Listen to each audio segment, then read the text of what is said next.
work. We just let everyone else go. Just going live. We'll be live in a minute, so. We'll catch up in a sec, so it'll be fine.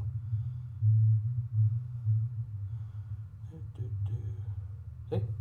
I'll be there in a sec. So you're going to wait to ask questions, are we, and then see what comes through and whatever? Yeah. Yeah. So, normally I'll just end up tweeting everything out first, and then they can see we're live. They know we're live. Oh yeah. Oh yeah. So just.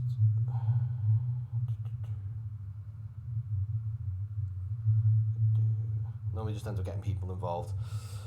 All right, mate. How's it going? Welcome to Falcon Blues TV, live for the change. Handsome Dave and Handsome Callum here, without Handsome Paul for the change. So we're just going to hang about for a little bit, wait for some people to join in, and we'll get the questions going. So go make a cup of tea. You alright? Yeah, all good, yeah. All good stuff. Yeah, so we all know what happened on last week. Yeah, we'll try not to talk about that. I just got an extra life. We're more talking about, transfers, yeah, and everything else that's going on at the minute. Cenk Tosun. Is anyone really that bothered? So if you've been living under a rock today, Cenk Tosun's gone on loan to Crystal Palace at the end of the season, with the option to buy. Yeah, he wants to stay in the Premier League, doesn't he? He doesn't want to, because there's all talk of him going back to Besiktas, wasn't there? But he's obviously made adamant that he wants the Premier League's where he wants to be. I guess that he's settled now as well and stuff, and whatever. So his wife just had a kid, doesn't she? Yeah, stuff like that. So you can know what? He goes to Palace. Roy Hodgson's he's a decent manager. They haven't got a great team, but I'm sure he'll get full games there, and I think that's what he needed. It's really hard for him in terms of playing big parts. Coming at the end of the game, it's hard to get in the rhythm of the game. So at least there, you probably start week in, week out, and you might get a few more chances to score. I think with Palace as well, I know we're talking about Palace rather than Everton, I think with Palace, they've lacked a striker for a while. You can watch games there, and Benteke, isn't it? Yeah, and he's apparently going back to Villa, I've heard as well. But if he can get Benteke fit, playing with Tosun, he can play two up top with Zaha. Yeah. It suddenly becomes a little bit of a difference. Yeah, usually well, isn't he, John? So, it might be just 4-4-2 with them two up top, whatever, or... This may not work. Good luck to Cenk Tosun. He wasn't everyone's cup of tea, and he probably wasn't the most mobile of strikers, but, I think, like you say, he wasn't given enough time to put any kind of real run together of games, wasn't really given the opportunity to, coming off the bench a lot of the time. I mean, Sam Allardyce bought him and just completely had no confidence in him until, 3 months after signing him, when he scored 2 against Stoke. Yeah. And it's like, well, he wasn't given a fair crack at the whip from day one, more than anything.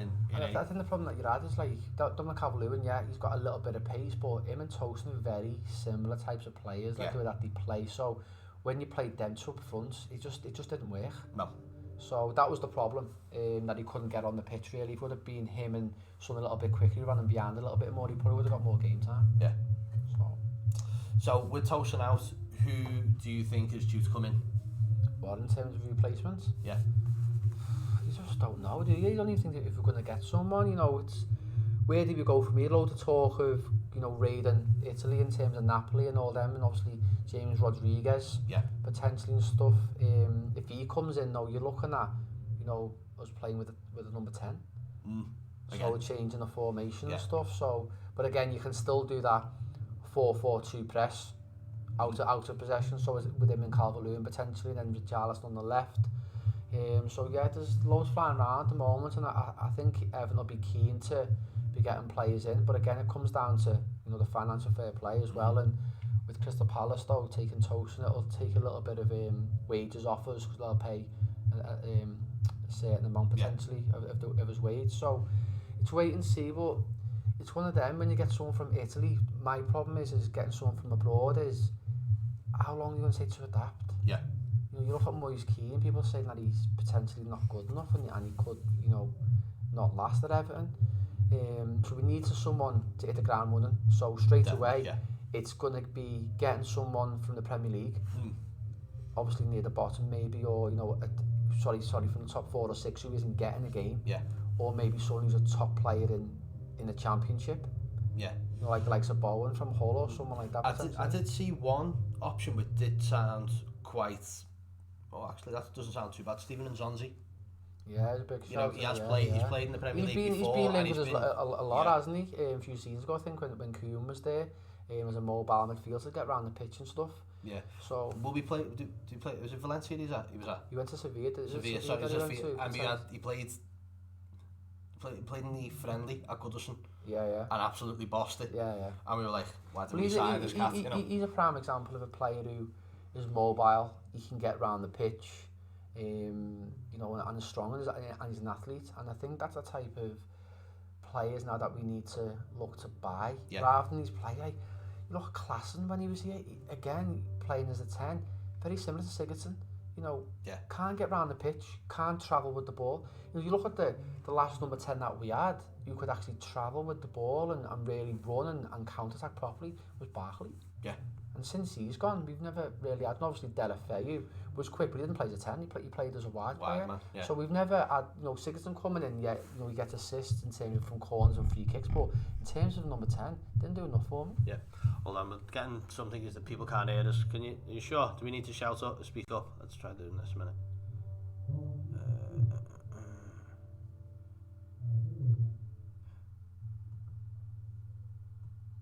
Just going to try and do a bit start that again then, maybe? No, it's alright. Let's just try and mess around where we can.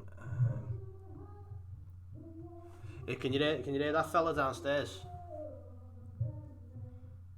No. Can you hear us okay? Just say yes or no.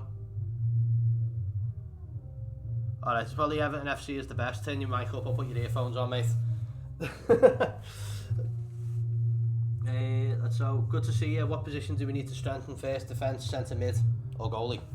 That's from Falcon Blues TV. Paul, good evening. Well, obviously not that tired, Paul. So can hear us now, can they? Yeah, he's alright. Defence, I think we need to look past midfield. I don't think our defence is great, but I think midfield is an absolute priority.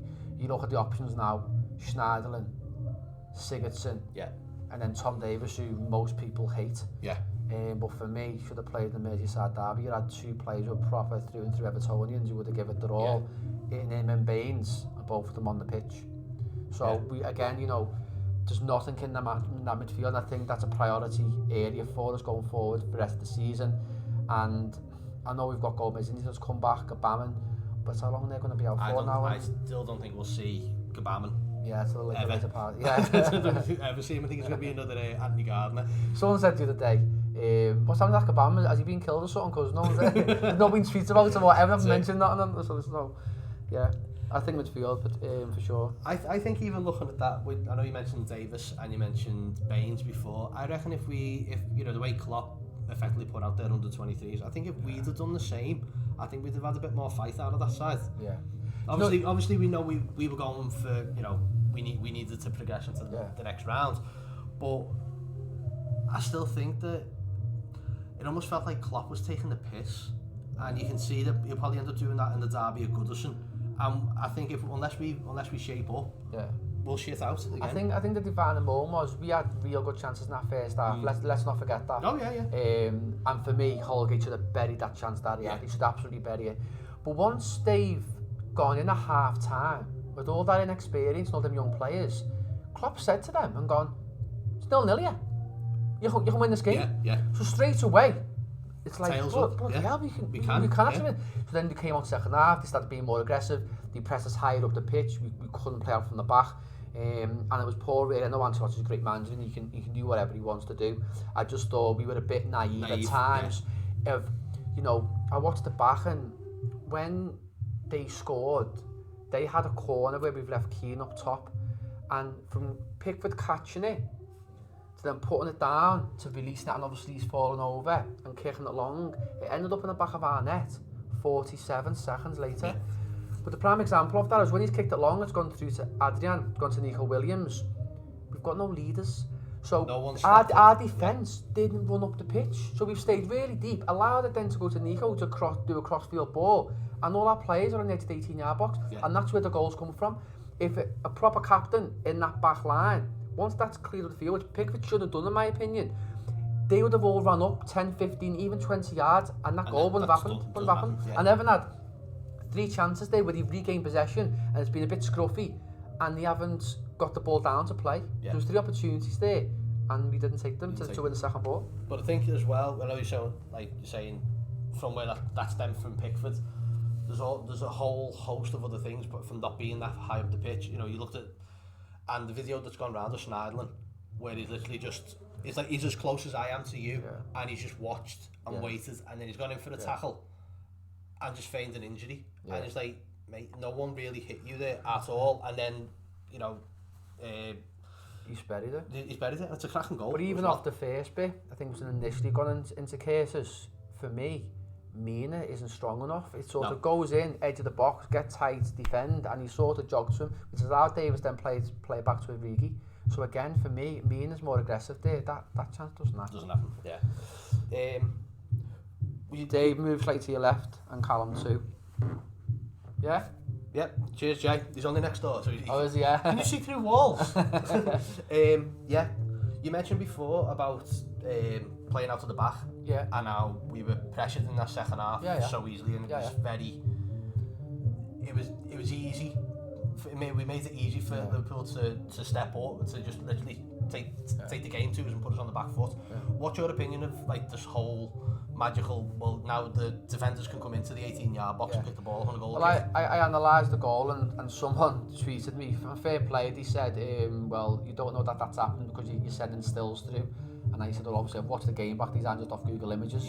But the first thing for me that happened was when Pickford's rolled it, we haven't been set up properly. Callum hasn't been out wide right.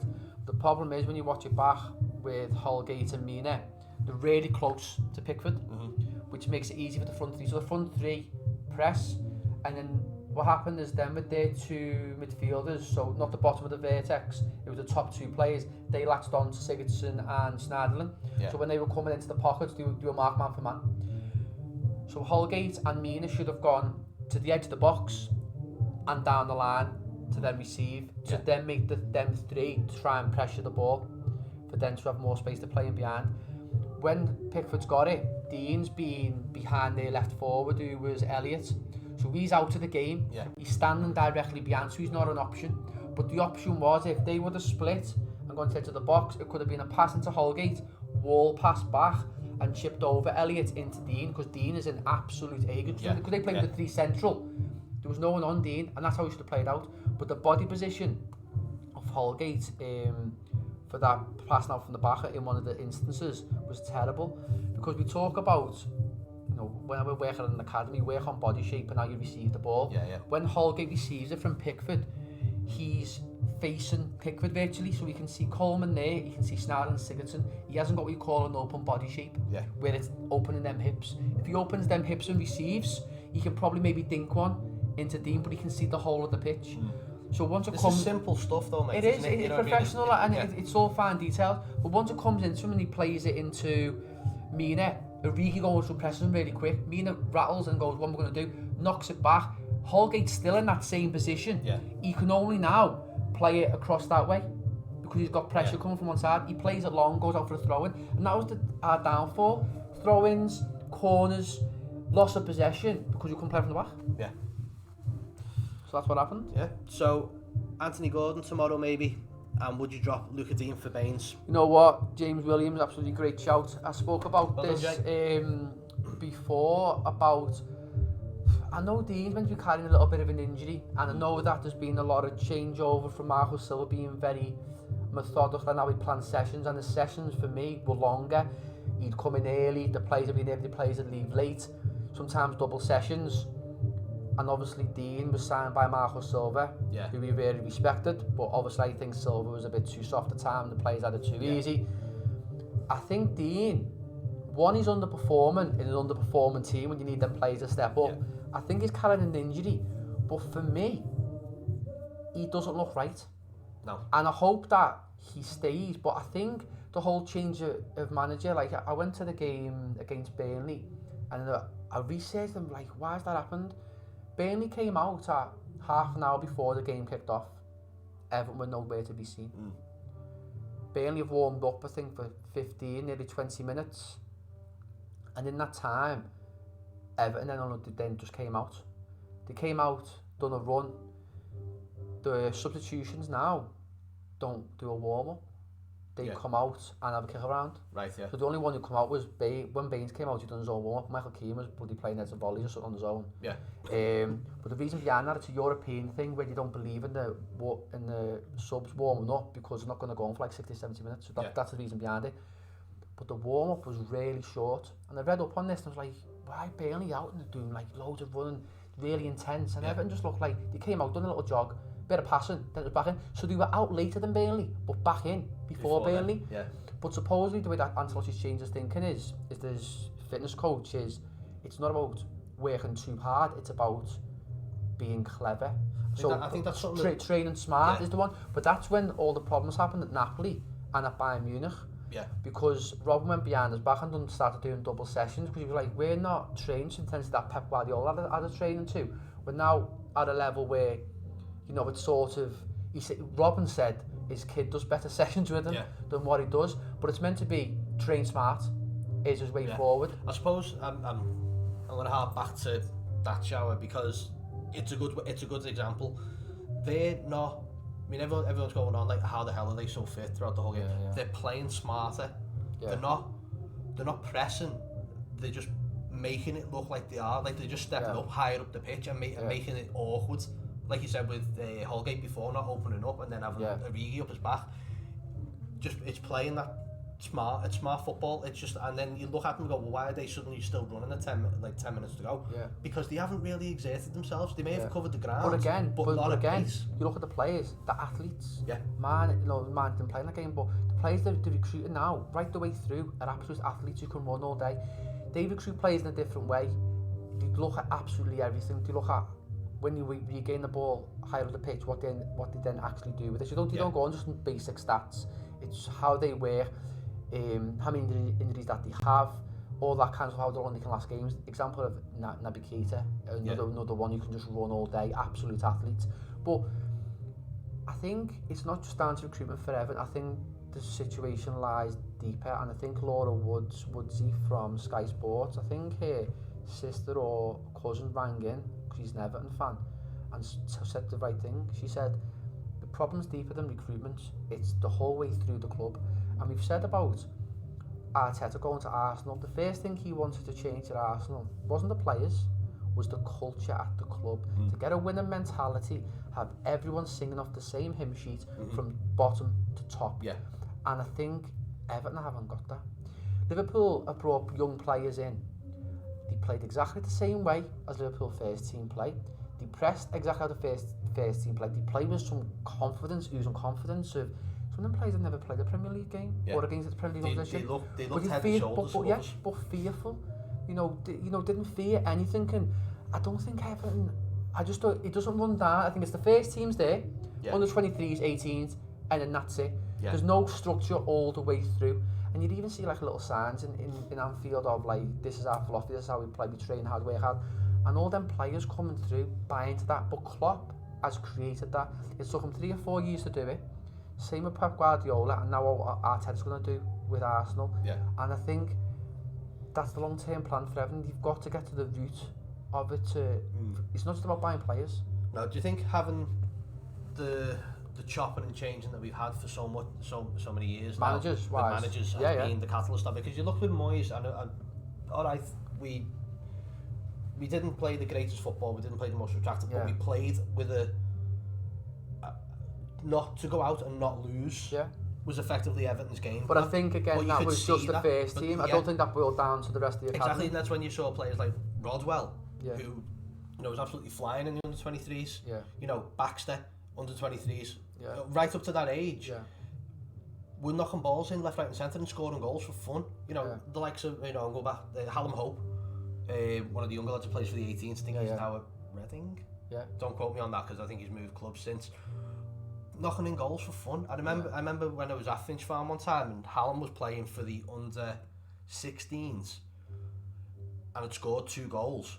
They took him over to the under 18s while the under 18s were playing. They took him out of that game, put him into this one, and he scored another one. Yeah. But this was like up, like you say, the academy level of scoring goals and playing without a fear. Even looking at the under-23s now, you know, we top of the league or first, second in the under-23s, Premier League 2, and then, you know, we won it last season. But that team it just plays so much different to the Everton side that, you know, I think people would sooner go and watch the under-23s now than they would the first team after that. But then you even look at Klopp there, that Brewster was meant to go to Swansea beginning of the season, but he had a bad injury, so Klopp again has got involved and said, listen, you're not going there now, we're going to get you obviously back on your feet. He's now signed for Swansea, but they're getting them out to proper teams, no one's going to get minutes. The under-23 league, no disrespect, if you've got a player who you think might come through, that's not the league for you. It's not the league for you. The league for you is getting in the Championship or lower, getting some minutes. You're getting minutes at a high level, and that's what it is. And this is why it's so hard. There's no continuity through Everton, whereas Liverpool, I think there is. Yeah. You've got Davis now. You've got Brewster. What's it called? Alexander-Arnold. Yeah. They've got a clear pathway to the first team. Everton haven't got that, but we can't do that with chopping and changing managers, and this is why Mashiri, and fair play to him, he's gone all out to get one of the best managers ever. If we don't do it now with Ancelotti, we never are going to do it. No, that's it. I think this is literally shit or bust for Everton and Mashiri. Yeah. Do you know what I mean? Just liquidate the club and just start again. But in terms of his question there, he said about Andy Gordon tomorrow, I think he's fearful. I think you could start him, but I think Brighton are a really good team, you know, and it's going to be a difficult game tomorrow. And it's whether you want to bring him into that environment when Everton are underperforming. But for me at the moment, I don't think Ancelotti's got much of a choice. I don't know where Bernard's up to with his fitness, but for me, I don't think Bernard's the answer. I really don't. I think again he has one or two good games at home. He's again not consistent. All these players we've got are not consistent, and until we get enough quality and consistency, then, you know, we're just going to struggle. Yeah. But Gordon, for me, it'd raise the crowd, I think, if he started. But it's whether tactically, it's fair putting him in. The first mistake from that midfield, and they're getting pelters. That's the sad thing about it. And unfortunately, it's all stemming from the cup game. Do you know what I mean? All that good luck of... Well, the pressure will be on them tomorrow, 100%. I mean, but that's the weird thing though, Cal. We've lost 1 in 5 games in the league. And also the game, we shouldn't have lost that game. We shouldn't have lost it. But do you know what I mean? It's like, well, hang on, our league form is really good. Yeah. Alright, we've had a fuck up there, and there's nothing we can do about it. You've got to we played well against Burnley, beat Newcastle, didn't we? That's it, and you know, through United, through Arsenal, and beat Chelsea. So those 5 games, and you go, actually, we've only lost 1 game out of that. Yeah. That's not fucking bad, especially against United, Arsenal, Chelsea in those 3 games. And so you've got to maybe look at the league form again and go, well, actually, league form isn't so bad if we can continue the league form as we have. Yeah. And let's just set aside the cup game because it's gone now. It's ancient history. It really, really is now, because you know the next day football's over. You know, next day's chip papers. But I just think this league form, as you were saying, we've got this. We've had a good run of games here, and we're back a good. And there's a chance to push on and go for that 7th, 8th place. There really is. Yeah. We need to put a good run together. I think Ancelotti sees that. I think he's just got to have. I think everyone, like, it's again got what you were just saying. Everyone's got to buy into it. Yeah. But look, I mean, I thought, that good fortune with Duncan, brilliant. Just seemed to have been obliterated at the weekend, and that's the problem now. It's getting the fans suddenly back on side again. Yeah. Agree. We've had a really good Christmas. We had a bad December that we thought we were never going to get out of. Yeah. We thought we were spiraling out of control. It comes to, mid-December, Ancelotti's in. It's like, oh, hang on, we're back here, and then that one blip, and we're back to stage 1. We're back to the beginning of December, effectively, in terms of morale. And it's like, we just got to pick ourselves up and keep going. Yeah, agree, 100%. So on that, then I'd say probably start Gordon. On the bench, and I'd probably start with Baines. I think he deserves a start. Okay. What else have we got there? Gylfi Schneiderlin should never wear the shirt again, and Dell should have concrete boots on. What do you make of this the rumours that went round. I mean, obviously you got like the Finch Farm 5, Finch Farm 7, whatever you want to call them. But even all this stuff that went on with, apparently has gone on with Delph. What do you make of it? Bullshit or just... You know what? You don't know what's right and what's wrong, but you know what? Out of all the players, you could see it being him. Yeah. I think, you know, someone said the other day about why we're getting players who are coming for like the last paycheck, you know, finishing their career. You know, Delph has been at Manchester City, one of the best managers in the world. He's then came to us, underperforming team. Yeah, we've got Ancelotti, but they've had Pep Guardiola. And I think if anyone was going to back chat out of any of them, you'd probably say it was going to be Delph. Yeah. Just because he thinks he can probably back himself up, because, well, I've been at City, so you're telling me I've won the Premier League. You know, so... But at the same time, Ancelotti can turn around and go, you're talking but I think it was more. I think it was more directed to Ferguson, because Ferguson had the team top, but Ferguson was absolutely raging, and rightly so. You could see it. There's pictures of him there, like on the silence, absolutely raging. Yeah. I know it's a funny thing, and there's no disrespect with it, but obviously Callum's coming at a great time in a sense, because we've got that, hopefully, that continuity. But I think if Ferguson would have been given that derby, I don't think we would have lost. I think you might be right. Because one, I don't think we would have played out from the back. Two, you wouldn't have had Schneider walking around the pitch like a slug. He's been off. But you look at the Man United game, you got so many interceptions, so many, you know, tackles put in like they all did. But Ancelotti, some players are going to buy into him, some aren't. But I think the most of them will, because you have to, of what he's won, he's an unbelievable manager. But he's a different manager than Ferguson. He's a different manager than obviously Max Sutherland, not in the same category. He's more reserved. He doesn't really get out the whip and hammer players. Yeah. But I think with this squad, he's got to. Yeah. These are the top caliber players that he's worked with before. But then the top caliber players he's worked with have always given 110%. These players, for me, aren't giving 110%. No. There's no way in a million years you can see them players give 110% at the weekend. He didn't. No. Okay then, so we'll wrap it up very shortly, because it's coming up to nearly half an hour. I think we've bored them enough, mate. Yeah. Predictions for tomorrow then? Give us a score or I think both teams will score. I'm going to go for 2-1. Right. I want to go for a very cagey 1-0 us. Yeah. But I think it's going to be a scrappy game. I know Brighton are a good side, they should have really got a point at Anfield. We were really unfortunate. Obviously, Liverpool had 10 men for a while, but in terms of possession-wise, you know, they can play. It's a different Brighton side from obviously Chris Hughton, so we'll have to be tactically on it. We've got to be aggressive, but I think, you know, if we set the tone early doors, then we've got a chance. The longer the game goes on, the more nervous we get, the crowd then get on players' backs, and then we obviously then can't score, and they might score, or it ends up as a draw. But it's one game we should really be aiming to win if we want to climb the table. Spot on. Right, well, we're going to wrap up because it's nearly 9 o'clock and I want to go to bed. Callum, as always, mate, thank you very much. You back to the ground tomorrow?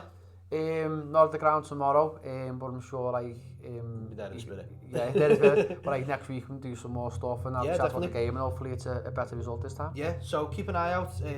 Probably try and do something about Tuesday, Wednesday or something next week, and we'll get the tactics board out. We'll go live. So if you got questions for Callum, make sure you bring them along. You know, write them down, even if it's stuff you've literally just seen while Callum's talking. Yeah. And we'll go through it. Me or Paul will happily go through all that with you. Till then, we'll see you after the Brighton game. Up the Toffees. Catch you in a bit. Colin Chong and stuff. Paul, see you later. Bye, mate.